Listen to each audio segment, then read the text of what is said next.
الحمد لله رب العالمين والصلاة والسلام على سيد الأنبياء والمرسلين وعلى آله وأصحابه أجمعين أما بعد.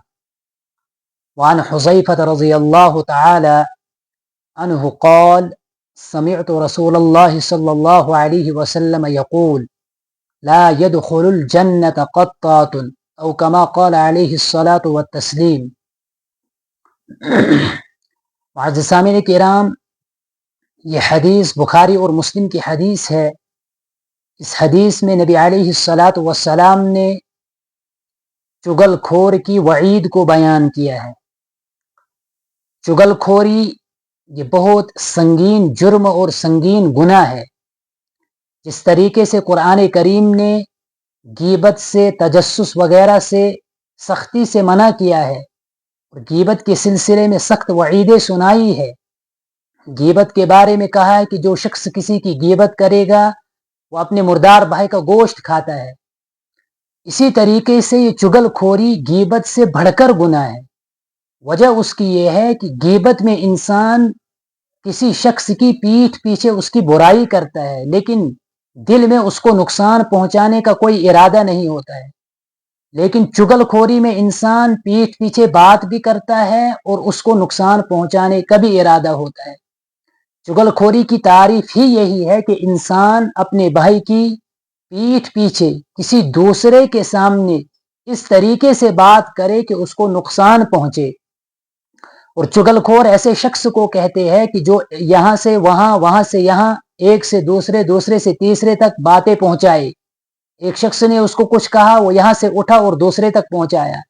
اسی طریقے سے یہاں سے وہاں وہ باتیں پہنچاتا ہے. اس شخص کو چغل خور کہتے ہیں. احادیث مبارکہ میں اس کی سخت وعید آئی ہے. ایک مرتبہ نبی علیہ الصلاۃ والسلام صحابہ کے ساتھ کہیں تشریف لے جا رہے تھے.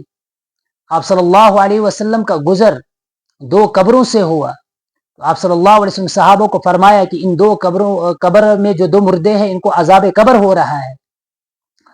اللہ رب العزت مردوں کو جو قبر میں عذاب دیتے ہیں اس کو زندہ لوگوں سے پوشیدہ رکھتے ہیں، زندہ لوگوں پر اس کو منکشف نہیں کرتے ہیں. لیکن کبھی کبھی اللہ رب العزت اپنے بندوں پر اس کو منکشف کرتے ہیں، جس طریقے سے مجھ پر منکشف کیا. پھر فرمایا کہ صحابہ کیا آپ کو معلوم ہے کہ ان لوگوں کو کس گناہ کی وجہ سے عذاب ہو رہا ہے؟ پھر خود ہی فرمایا کہ ان دو قبر والوں کو عذاب جو ہو رہا ہے ان میں سے ایک شخص وہ ہے کہ جو پیشاب کی چھینٹوں سے نہیں بچتا تھا. یعنی جب پیشاب کرتا تھا تو بے احتیاطی سے کرتا تھا اور بکریوں کے ساتھ جاتا تھا، اونٹوں کے ساتھ جاتا تھا، ان کے ساتھ اس کا رہن سہن ہوتا تھا، ان کے ساتھ ان کے بہت سارے کام ہوتے تھے. وہ کبھی پیشاب کرتے تو ان کی چھینٹوں سے نہیں بچتے تھے. حالانکہ احادیث مبارکہ میں پیشاب سے بچنے کا حکم آیا ہے کہ استنزہوا عن البول، پیشاب سے بچو. فإن عامۃ عذاب القبر منہ، اس سے کہ عام طور پر عذاب قبر اسی کی وجہ سے ہوتا ہے. پھر نبی علیہ الصلاۃ والسلام نے فرمایا کہ ایک تو ہے کہ جس کو پیشاب کی چھینٹوں سے نہ بچنے کی وجہ سے عذاب ہو رہا ہے، اور دوسرا شخص وہ ہے جس کو چغل خوری کی وجہ سے عذاب ہو رہا ہے. امام بیہقی علیہ الرحمہ نے حضرت انس رضی اللہ تعالی عنہ کے حوالے سے روایت نقل کی ہے کہ آپ صلی اللہ علیہ وسلم کا گزر ایک مردہ شخص کے پاس سے ہوا تو آپ صلی اللہ علیہ وسلم فرمایا کہ اس کو چغل خوری کی وجہ سے سزا ہو رہی ہے. اسی طریقے سے ایک اور روایت میں آتا ہے کہ نبی علیہ الصلوۃ والسلام بنی نجار کے پاس سے گزرے. وہاں دو قبریں تھیں جن کو عذاب ہو رہا تھا، اور وہاں پر یہی فرمایا کہ ان میں سے ایک چغل خور ہے، ایک وہ شخص ہے جو پیشاب سے نہیں بچتا تھا. پھر آپ صلی اللہ علیہ وسلم نے ہری ٹہنیاں توڑی اور ان قبروں پر لگائی، جس کی وجہ سے ان کے عذاب میں تخفیف ہوئی، اور یہ عمل حضور کے ساتھ خاص تھا.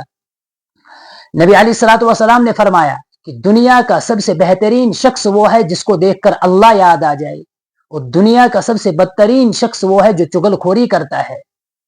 چغل خوری کا ایک واقعہ جس سے ہمیں سبق ملے گا کہ ایک شخص کے پاس ایک غلام تھا، وہ اس کو فروخت کرنے چاہتا تھا. اس نے اس کو فروخت کیا، لیکن بیچتے وقت اس نے مشتری کو، خریدنے والے کو کہا کہ اس میں چغل خوری کا عیب ہے.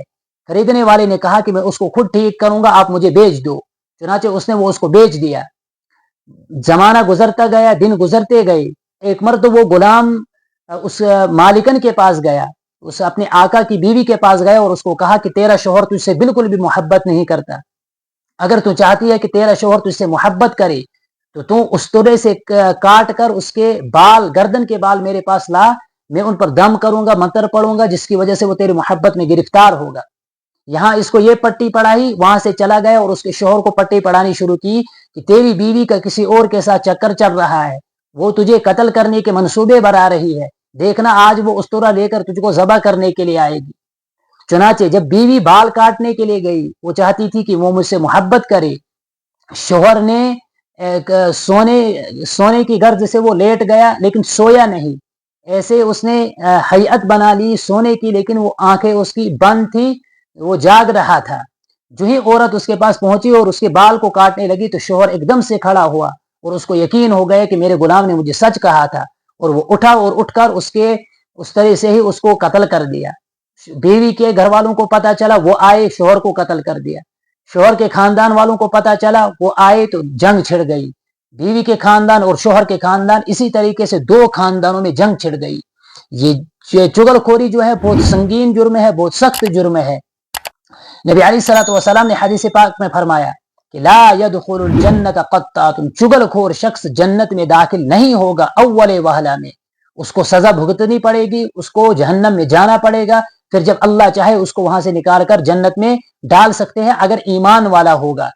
تو یہ چغل خوری بڑی سنگین برائی ہے, بہت بری چیز ہے. اللہ سے دعا کرے کہ اللہ رب العزت اس بری چیز سے, اس بری خصلت سے ہماری نجات فرمائے, ہمیں حفاظت فرمائے, ہمیں اس سے دور رکھے اور باز رہنے کی توفیق عطا فرمائے. آمین برحمتک یا ارحم الراحمین.